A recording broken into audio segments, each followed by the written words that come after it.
That's a damn fine game. I've played the Pokemon game since 1999, but as I've gotten older, the games have stayed the same age, and some would argue that they've become even easier with time. Although the games are intended for kids, I still enjoy playing them as they're basically comfort games that I get to enjoy revisiting with each new release. Typically, I can beat the game without ever really losing a battle on my journey to become the Pokemon League champion, and with the recent release of Brilliant Diamond and Shining Pearl, I wanted to up the difficulty, but that's where things get tricky. Pokemon games don't feature traditional difficulty settings like easy, normal, hard, etc., so players have always taken it upon themselves to create ways to make the games more difficult. Some players do this by restricting themselves with the rule set referred to as a Nuzlocke Challenge, and for those that don't know, those rules, according to Bulbapedia, are as follows. Any Pokemon that faints is considered dead and must be released or put in the Pokemon storage system permanently. And the player may only catch the first wild Pokemon encountered in each area and none else. If they flee or faint, there are no second chances. There are also some optional rules like you must nickname all your Pokemon and you cannot use traded or mystery gifted Pokemon. The former doesn't necessarily make the game harder, but the latter does by preventing access to some Pokemon. I've personally always found the Nuzlocke Challenge to be not fun as I could lose my starter Pokemon and I don't like the sound of that. I figured there has to be other ways to make the game more difficult, right? I put some thought into it and came up with some rules that will be restrictive and add challenge to the game without restricting my team of Pokemon. The rules I will be using for this playthrough are as follows. No items at all. This means I cannot use any items in or out of battle. This includes held items, berries, and even evolution stones and rare candies. I cannot sell items for money, but I can store them for after I beat the Elite Four, although TMs and key items can be used. The second rule is, Pokemon Centers are single use. This means that each Pokemon Center can only be used once by choice, and they will act as checkpoints. All my Pokemon must faint before any of their health can be restored. If a trainer or rival offers to heal my Pokemon for me, I must refuse unless I'm given no choice. Lastly, no save scumming. This means I cannot save my progress before major battles and load my save if I lose. I cannot save anywhere other than a Pokemon Center. I can run back to a Pokemon Center to save, but I cannot heal if I do this. I think these rules are restrictive enough and will make my playthrough a lot more challenging without requiring me to abandon my Pokemon or restrict the way I build my team in any major way. In this video, I will describe my experience playing Brilliant Diamond for the very first time with this rule set enforced and detail the pros and cons of this rule set. Leave those potions at home, folks. Where we're going, we don't need those. My Pokemon journeys are usually a relaxing experience. I travel from town to town, exploring the nooks and crannies of the region, catching Pokemon and battling every trainer and wild Pokemon I encounter without a care in the world. This rule set changed that entirely by not allowing me to heal when I needed to, implementing a risk-reward system when walking through tall grass to retrieve a mysterious Pokeball, and how I looked at catching wild Pokemon in general. Instead of being Baby's first role-playing game, this felt more like Baby's first survival game, as I spent most of my time balancing resources, which were my Pokemon's health and power points. Not being able to heal my Pokemon with items made leaving each town feel like a journey within itself. When I finally made it to the next town, being able to use a Pokemon Center felt like a cold glass of water after a hard day's work in the sun. But only being able to use each Pokemon Center once created a game within the game. Do I use the Pokemon Center when I first reach the town, but then not be able to use it again after I beat Team Galactic and the gym leader, then have to set off for the next town with a compromised team of Pokemon? Or do I try to do all that with the compromised team from my journey to the new town before using the Pokemon Center and risk losing, only to be sent back to the last Pokemon Center I visited and have to walk back to try again? I considered these options every time I entered a new town, and the choice I picked often dealt with the status of my Pokemon party and the challenge that was before me. Due to the potential risks involved in needless wild Pokemon encounters, I saw almost no point in going out of my way for a mysterious Pokeball in the trees, except that it might contain a new move that I could teach to one of my Pokemon. Venturing off the path meant I was gambling on having to use those precious power points I now held near and dear for what might be an item that I can't even use. I will admit though that I rolled the dice every time. I wanted the game to be challenging, so I pushed the limit every chance I got. Sometimes I grabbed a new move and walked away unscathed, and sometimes I grabbed a potion and got poisoned by a wild Pokemon on my way to get it. This risk-reward system made exploring the routes more interesting than the leisurely strolls of previous adventures. Also, once I had my team locked in, I didn't really stop to capture additional Pokemon. That kind of goes against the gotta catch 'em all mentality, but I did spend some time in the Grand Underground hunting for potential alternatives for my team. But it honestly felt like a waste of time. I did get to spend most of my money on Pokeballs since healing items weren't in the budget, so I spent some time catching Pokemon in the caves beneath Sinnoh just so I wouldn't have to find them again after I beat the Elite Four and could play the game without the restrictions. The pressure I felt from the harsh rule set made me feel like I needed to cleverly navigate my way through the Sinnoh region's diverse routes, and one mistake would show me that the pressure I was feeling was very real. But I never let it stop me from trying to do what I normally would, and I think that's really what this self-imposed rule set is all about. During my adventure, I wasn't trying to find a way around the rule set, but instead I was trying to adhere to it while playing the game as I normally would to really feel the challenge. I could try to skip battling trainers and wild Pokemon along the way to save power points, but then I wouldn't be leveling my Pokemon appropriately and the game would punish me in other ways. Victory Road highlighted the challenge these rules brought to the game in every aspect.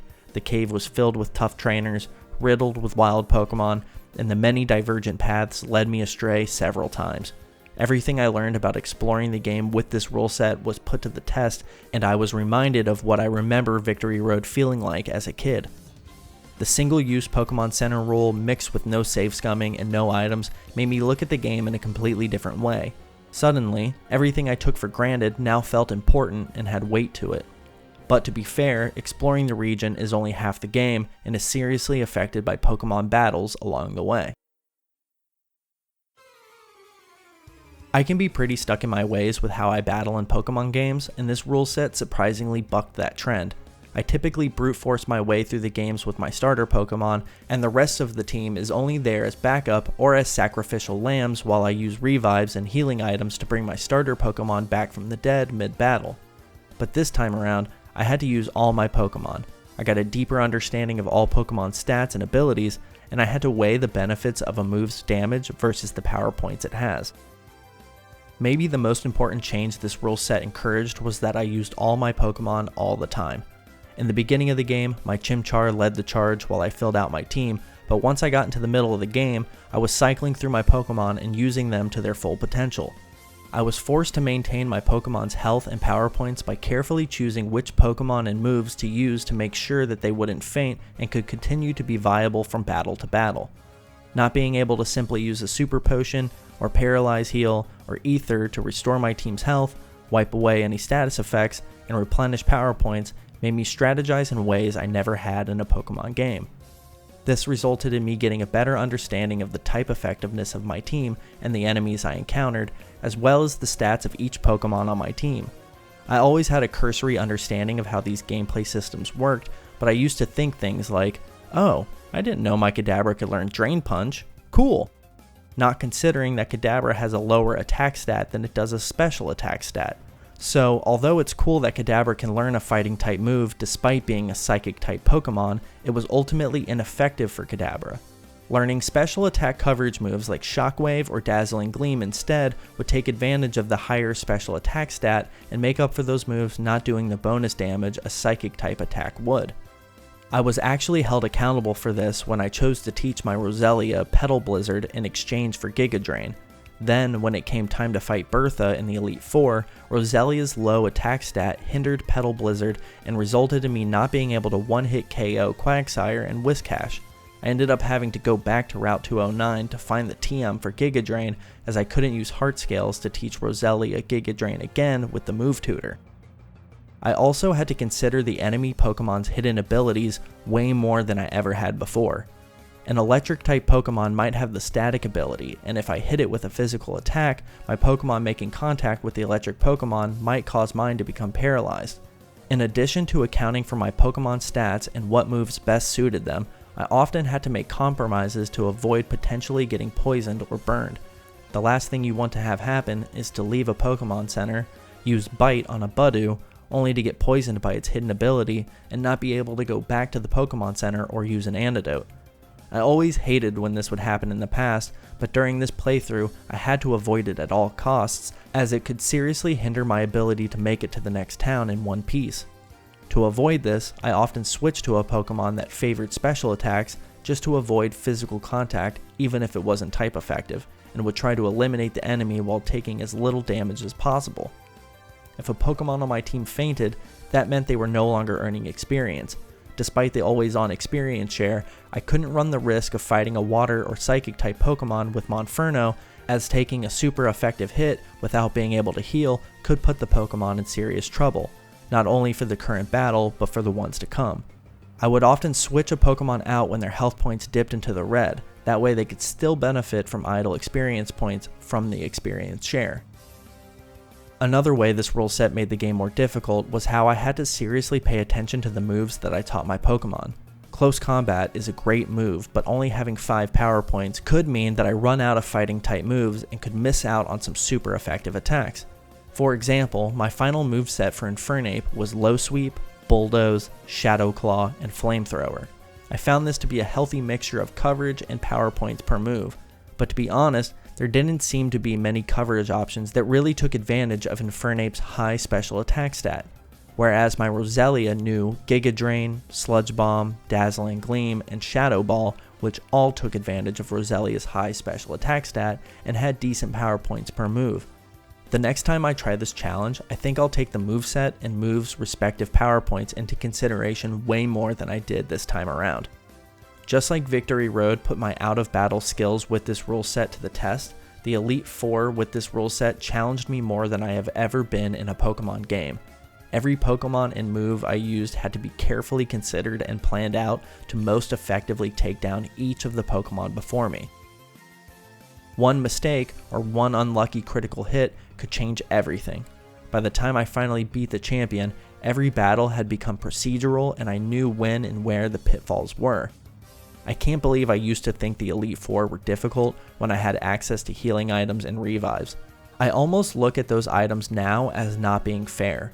Being able to revive and heal during a battle feels like when you have Cynthia's Garchomp down to 1 hit with your last Pokemon who has 1 health point left and Cynthia uses a full restore, which absolutely happened, and I have to admit, I still think about it.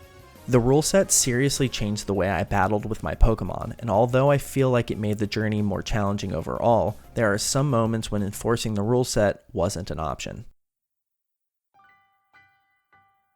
For most of the game, sticking to the rules was simple and complemented the original design of the game's mechanics, but there were times when fellow trainers would heal my Pokemon without an option to say no, certain rules felt less effective and could be tweaked for future playthroughs, and rule-breaking workarounds were found. I think these rules exaggerated the nerfed challenge that was already baked into the game and actually worked in tandem with the design quite well. The battling system is so well designed that electing to use certain items alone work as difficulty modifiers. For instance, someone could not use potions but might want to use Paralyze Heals, Antidotes, or Ethers, and it would still be more challenging than the base game. They could also opt to use only held items for healing or status conditions, and that would add a layer of strategy to the game that could be really interesting. To be honest, maybe I don't fully understand the effectiveness of some held items, but I felt like I wasn't missing much during my playthrough by not having access to leftovers or Focus Sash. Other than not being able to evolve my Roselia as a result of no held items being allowed, the exclusion didn't seem to bother me as much as healing items. Maybe I'll refine this rule set and give it a try with Shining Pearl. One downside was that I felt like the rule set discouraged exploration in that I was so anxious that someone would heal my Pokemon for me without giving me the option to say no that I stopped talking to random NPCs after the man at the desk of the hotel on Route 213 healed my party. Also, after entering Amity Square to get the option to have my Pokemon follow me, I noticed my Pokemon were healed. Plus, Cheryl's Chansey healed my Pokemon after every battle in the Eterna Forest, and Barry healed my party right before the final battle with Team Galactic. In some ways, the rule set was great and worked with the game perfectly, and then sometimes the game cut me some slack whether I wanted it or not. A lot of people complain about the always-on experience share, but I think this rule set compensated for that really well. But It would be absolutely brutal if the rule set could be enforced with experience share turned off. The thought of that just made me shudder a little. Overall though, despite noticing a couple issues with enforcing the rules, I'm quite happy with how this first attempt at using them worked out. I know this sounds kind of dorky, but I feel like this rule set caused me to have a closer bond with my team of Pokemon. Usually, my starter and I are thick as thieves, but this time, the magnitude of the relationship between Infernape and I rang true for Luxray, Roselia, Staraptor, Gastrodon, and Kadabra. This is the first time I actually felt like my party of Pokemon was an actual team, and I think it heightened the experience tenfold while playing Brilliant Diamond. I would like to tweak some of the rules for another playthrough and maybe not be able to use TMs or fly or even make trade evolutions restricted, but I'm still super happy with how difficult the game was this time around. The final battle with Cynthia was seriously one of the most hype moments I've had in gaming all year. Let me know what you think and if you have any suggestions I should try out to make the game more difficult. I feel like I'm a better Pokemon trainer for having completed Brilliant Diamond in this way. I'm not sure what I should name this rule set, but maybe you all watching this video can help me with that in the comments below. I'd also really love to hear your experiences with BDSP and this rule set, so if you give it a try, please let me know. Thank you all so much for watching this video, it means the world to me. If you like this video, subscribe to the channel. I make retrospectives, editorials like this video, and also do a series called I Finally Beat, where I either revisit a game I wasn't able to beat as a kid, or play a fan favorite that I've never gone hands-on with. Not to mention the Let's Play series with my girlfriend. We're currently playing The Last of Us because she had never played it and knew nothing about it. Can you believe that? Thank you again for watching. Follow me on Twitter at hitboxdetective and on TikTok at hitbox.detective. I started both of those accounts for this creative endeavor, and I gotta get those follower counts up, so it means a lot. Anyway, I love you all. Peace.